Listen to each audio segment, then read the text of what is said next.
Anda kembali bersama kami pemirsa, saya sekarang langsung ke Mas Ahmad. Ini tadi kan kita sudah mendengarkan tanggapan dari DPR, tapi kembali lagi BPKH mengatakan nilai manfaat ini semakin menipis, tapi sebenarnya apa yang harus dibenahi dalam hal ini, Mas? Sebelum bicara menipis ya Mbak, jadi saya ingin sampaikan begini, dalam kebijakan publik, apalagi yang menyangkut masyarakat retail ya untuk jamaah haji, sebaiknya keputusan penetapan harga itu tidak seperti sekarang, ditetapkan tahun ini untuk berangkat tahun ini. Kasihan masyarakat terutama kayak Ibu Aprilia ini, mereka nggak siap ready uangnya.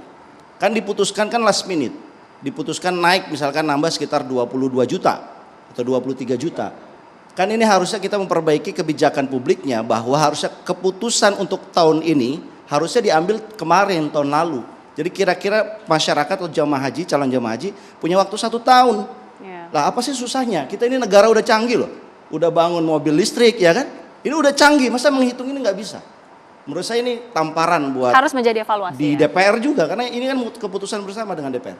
Nah yang kedua saya ingin sampaikan begini, ketika kita bicara nilai manfaat ya, ini saya punya datanya. Ini ada data yang saya sampaikan, ini dari BPKH sendiri, mungkin bisa di zoom ya data ini. Dari data ini menunjukkan bahwa dana kelolaan haji dari tahun 2017 itu naiknya eksponensial, jadi naik tajam. Sedangkan nilai manfaatnya kita lihat flat.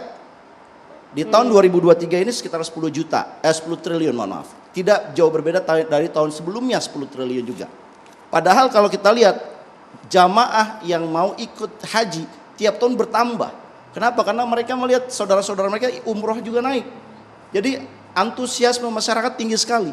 Nah pertanyaannya adalah kalau ini ceritanya berarti ada yang salah mengenai investasinya, mengelola investasinya. Artinya ada salah pengelolaan. Ada salah pengelolaan. Dan kesalahan itu ada 2 faktornya menurut saya. Pertama adalah BPKH sendiri. Jadi BPKH sendiri juga mengakui, saya punya reportnya, tetapi update-nya sampai 2027 bahwa investasi dana haji itu mayoritas ditempatkan kepada SBSN, Sertifikat Berharga Syariah Negara, untuk membiayai pembangunan negara. Nah SBSN itu returnnya kecil, ditempatkan di porsi yang paling besar. Sementara di dalam undang-undang disebutkan BPKH bisa berinvestasi di investasi langsung dan lainnya. Dan ini investasi langsung dan lainnya returnnya besar.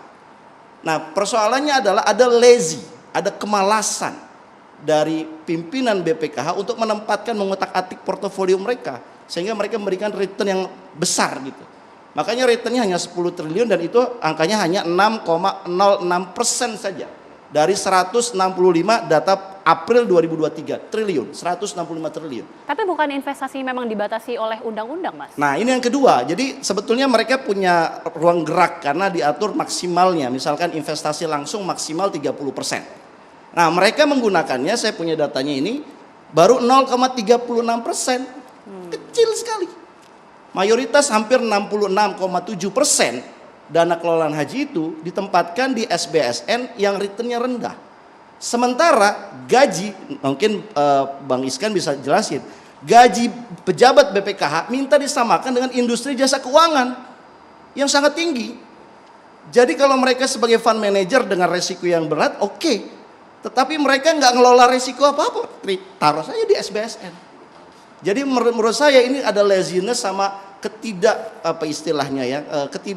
baiknya kinerja BPK. Kesalahan yang kedua adalah menurut saya di PP-nya. Jadi ada PP nomor 5 tahun 2018, peraturan pemerintah yang menyebutkan bahwa ada batas maksimal. Jadi ada floor investasi. Misalkan investasi emas maksimal 5%. Investasi lainnya maksimal 20%. Sementara di situ diarahkan supaya BPKH berinvestasi di SBSN yang terbesar, yang returnnya rendah.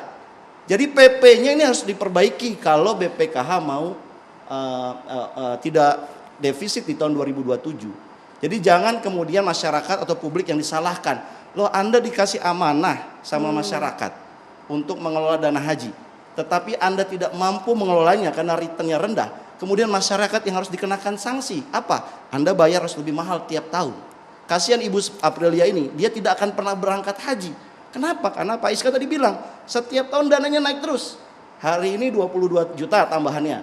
Besok mungkin bisa 30 juta. Nah, orang miskin kapan berangkat haji? Nah, ini kan tanggung jawab DPR dan pemerintah menurut saya. Oke, sebelum nanti mungkin bisa minta tanggapan dari Pak Iskan, tapi saya ingin ke Pak Wahyu terlebih dahulu. Ya. Tadi dikatakan bahwa sebenarnya dari BPKH ada terdapat laziness begitu ya, salah pengelolaan. Sependapatkah dengan hal itu atau punya pandangan yang berbeda? Atau sebenarnya sesuai memang ini harus mengalami peningkatan, tahun depan juga harus mengalami peningkatan? Ya, dari pandangan kami Asosiasi Himpuh, BPKH ini memang harus kreatif, inovatif dan produktif tadi untuk penempatan dana haji. Jadi dalam dana haji ini bisa juga ditempatkan di pos-pos yang menguntungkan besar seperti di Arab Saudi untuk urusan haji atau juga mungkin di negara-negara Islam yang lebih maju ya untuk bisa kita mendapatkan pendapatan yang lebih besar. Jadi intinya kreatif, inovatif dan produktif dari sisi BPKH-nya. Nah, kami dari Himpuh ini ada suatu hal yang juga menurut saya penting untuk bisa mengurangi beban BPKH dalam keuangan haji. Salah satunya adalah mengusulkan untuk mutasi haji reguler ke haji khusus.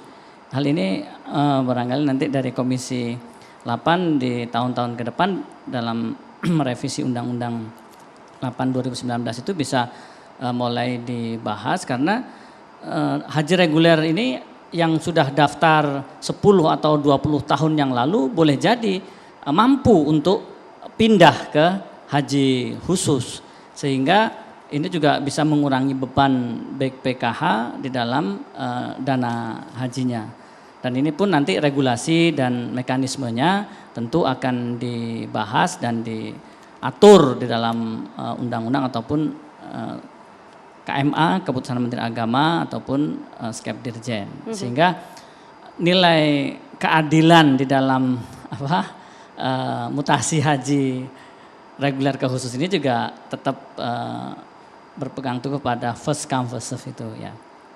Jadi kalau dari Himpuh sendiri memang mencari solusi berikutnya adalah dalam penyelamatan keberangkatan haji ini harapannya juga peran pemerintah bisa ditingkatkan untuk menambah subsidi haji. Walaupun ini mungkin pembahasan dengan Menteri Keuangan ataupun via terkait juga cukup banyaklah tahapan-tahapannya.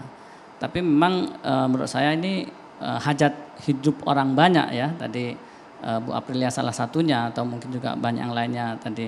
Orang miskin yang perlu juga keinginan berhaji. Ya. Kan mereka sudah pada daftar, tapi mana mungkin bisa pergi haji kalau terus naik seperti ini.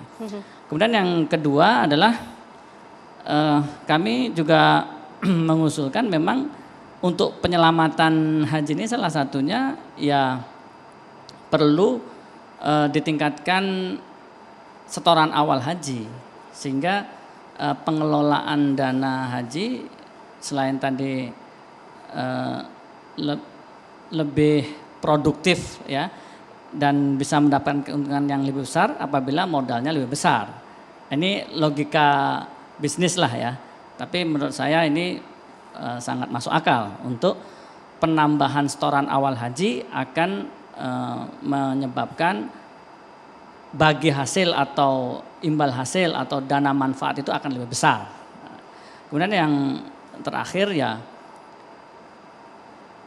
dinaikkannya biaya haji itu sendiri, karena memang faktanya di Saudi Arabia banyak sekali kenaikan biaya haji. Kami di haji khusus ini mengalami kenaikan dari mulai tiket pesawat, itu kenaikan BBM juga naik, kemudian juga hotel naik. Itu tahun ini 2023 hotel naik bisa ada yang sampai 120%. Kemudian Arafah Mina atau dulu maktab sekarang syarikah, ini juga mengalami kenaikan setiap tahunnya. Jadi Oke. suatu keniscayaan memang haji ini naik karena dari harga pokoknya di Saudi Arabia itu juga sudah naik, sehingga kita mau tidak mau masyarakat ini juga harus bisa menyesuaikan. Tapi kalau dari hitungan Himpuh, rasionalisasi kenaikan biayanya itu berapa sejauh ini hitung-hitungannya? Rasionalisasi kenaikan haji khusus atau haji khusus ini, kalau kami kebetulan dari haji khusus ya, masih dari tahun 2022 sampai 2023 ini masih oke kenaikannya, tidak terlalu signifikan, tidak sampai 50%, hanya ya 20 sampai 30% masih oke lah. Yang signifikan itu dari 2019 ke 2022 setelah pandemi itu luar biasa memang kenaikannya, bisa sampai lebih dari 50%. Nah memang kalau haji khusus ini tadi, makanya salah satu hal yang bisa memberi solusi tadi perlu percepatan adanya mutasi haji reguler ke haji khusus, itu salah satu solusi yang bisa mengurangi beban BPKH. Ini kan diskusi kita malam ini bagaimana mencari solusi untuk beban BPKH itu ya, Bang. Jadi saya rasa ini saja yang menurut saya penting bisa diaplikasikan. Nanti kita akan langsung tanyakan, ini ada banyak yang harus dijawab oleh Pak Iskan, tapi kita jeda dulu pemirsa, kami kembali saat lagi.